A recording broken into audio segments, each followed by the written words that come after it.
শুরু করছি সাফওয়ান গল্পের ১৭তম পর্ব।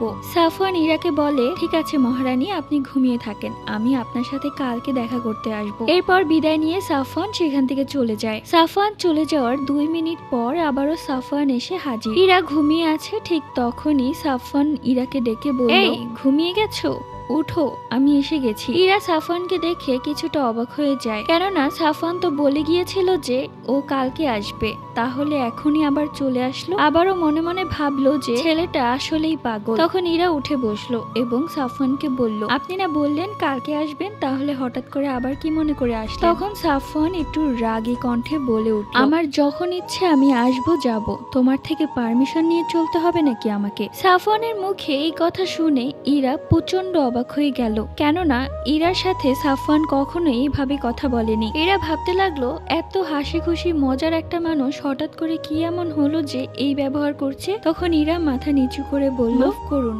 আমি ভেবেছি আপনি কালকে আসবেন। তখন সাফওয়ান বলল, তোমার সাথে এখন পর্যন্ত আমার বিয়ে হয়নি, এখনই আমার উপর এত হুকুম করবে না, বরং আমি তোমাকে যা আদেশ দিব তুমি তাই পালন করবে। বলে রাখি, তোমার এই রূপ দেখেই আমি তোমাকে পছন্দ করেছি। এমনিতে আমি কিন্তু তোমাকে ভালোবাসি না, আমি অন্য একটা পরীকে ভালোবাসি, সে তো তোমার থেকেও 1000 গুণ সুন্দর। বাবা যেহেতু আমার মাকে মানবজাতি হিসেবে বিয়ে করেছে, তাই আমি তোমাকে বিয়ে করলাম, এই একটা কথা। বিয়ের পর আমি তোমাকে অত শত ভালোবাসতে পারবো না, তুমি এক কোণে পড়ে থেকো। আরেকটা কথা কানে ভালো মতো ঢুকিয়ে নাও, তোমাকে বিয়ে করে আমি একবারের জন্য জিন রাজ্যে চলে যাব, আর কখনো তুমি এই দুনিয়াতে আসতে পারবে না।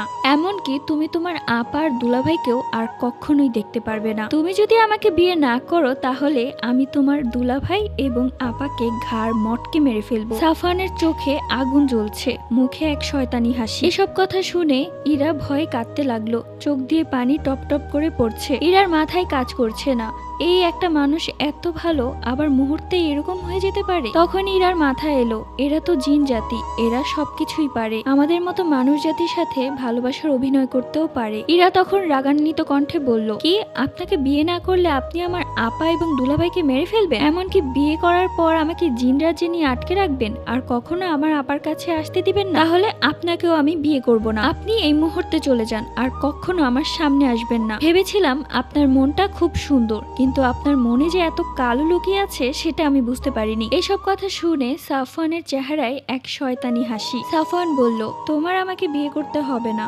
তুমি হচ্ছ মানব জাতি, তোমার মধ্যে কি বা এমন আছে যে আমার বিয়ে করতেই হবে? আর কখনো আমাকে নিয়ে ভাবলে তোমার আপা আর দুলাভাইয়ের অবস্থা এমন খারাপ করব যে কাঁদতে কাঁদতে তুমি মনে রাখবে। মুহূর্তের মাঝে সেখানে সাফওয়ানের বন্ধু রিয়ার হাজির। পরবর্তী গল্প।